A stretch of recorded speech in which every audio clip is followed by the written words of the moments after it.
So those are two assignments. They're not going to take too long. You're basically just plugging stuff into a formula, but there's some notation I need to talk about. We were talking about a series. We're going to add up a bunch of stuff. So if I go back in, and let's go back to my original problem where I have 2 and a 6 and an 18 and a 54 and a 162. And I want to add this up. Turns out adding up a bunch of numbers or adding up a sequence is a pretty common thing in math. And when you get mathematicians together, and I just like when something like this happens frequently, they're going to create some notation. So what I'm going to do is first I'm going to rewrite this in the useful form. And the useful form is I'll write that as a 2, but instead of writing 6, I'm going to write that as a 2 times 3.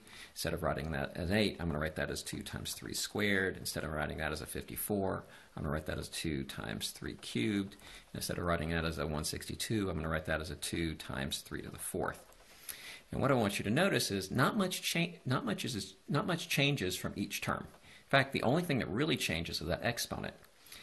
And what we're going to do is we're going to talk about this thing called summation notation. And here's what summation notation is. First, we're going to use the Greek letter sigma. How do they get the Greek letter sigma? Well, it's the Greek letter S, and we're summing. And we're going to have a counter. We always have a counter. In this case, I'm going to let I count from 1 to 1, 2, 3, 4, I to 5. So I'm counting from 1 to 5, and I'm going to plug in some sort of formula. So in this case, I'm going to write down 2 times 3 to the n minus 1. Now what summation notation is, basically it's a formula. So if I plug 1 in, when I plug 1 into this, let's see, 2 times 1 minus 1 is 0, so it's going to give me 2 times 3 to the 0. Next time up, I plug I as 2, so that's going to give me 2 times 3. 2 minus 1 is 1. Next time up, I is 3, so I'm going to do 2 times 3. 3 minus 1 is 2, plus 2 times 3 to the 3rd, plus 2 times 3 to the 4th.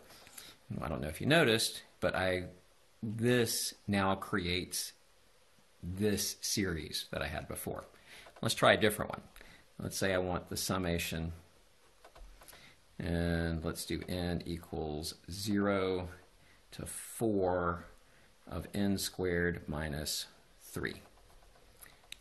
Now, let's follow how we plug stuff in.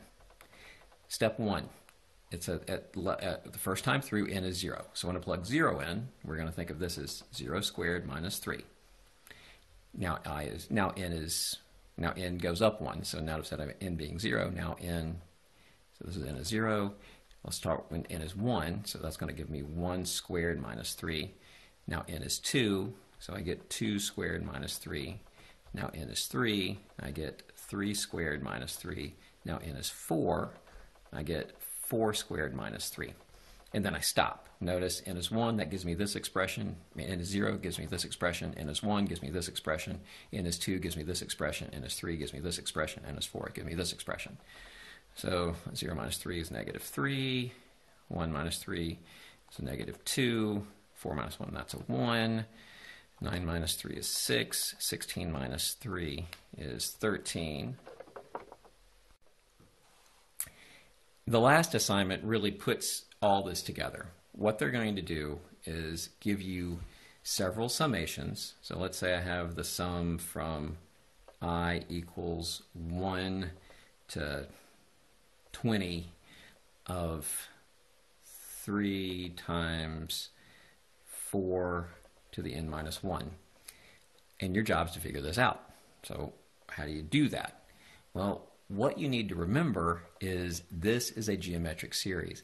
Anytime you have like a number raised to some variable exponent, this is going to represent a geometric series. And if it's a geometric series, you need to know 3 things to answer the question. You need to know the first term, you need to know the common ratio, and you need to know the number of terms. And whenever they give you a summation, they've given you all 3 of those pretty easily. First, The most obvious one is going to be what's your common ratio, and that's whatever's being raised to a variable. In this case, my common ratio is 4. The second thing you have to do is figure out your first term, right? How do you figure out your first term? Well, you plug this in. It says I starts counting at 1. The problems that they give you, I is either going to start at 1 or I is going to start at 0. Problems that I would give you in class would be different, but Khan Academy is pretty basic on this. You plug a 1 in, and typically whatever you plug in makes this really nice. So when I plug this in, well, 1 minus 1 is 0. I'm looking at 3 times 4 to the 0. Well, that's a 1, and so I find out that my first term is equal to a 3. The third thing you need is how many terms do you have? And how do you figure out how many terms? Well, if you're counting from 1 to 20, that to me is 20 terms.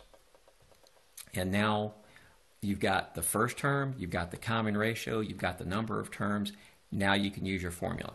So it turns out the sum of the first 20 terms of this is going to equal your first term, which is 3, and then it's 1 minus your common ratio, and raised to how many terms you have, which in this case is 20, over 1 minus your common ratio. You type all that in your calculator, you get a number. Be careful, they do use scientific notation because whenever you start doing a geometric series, the numbers do get big very quickly.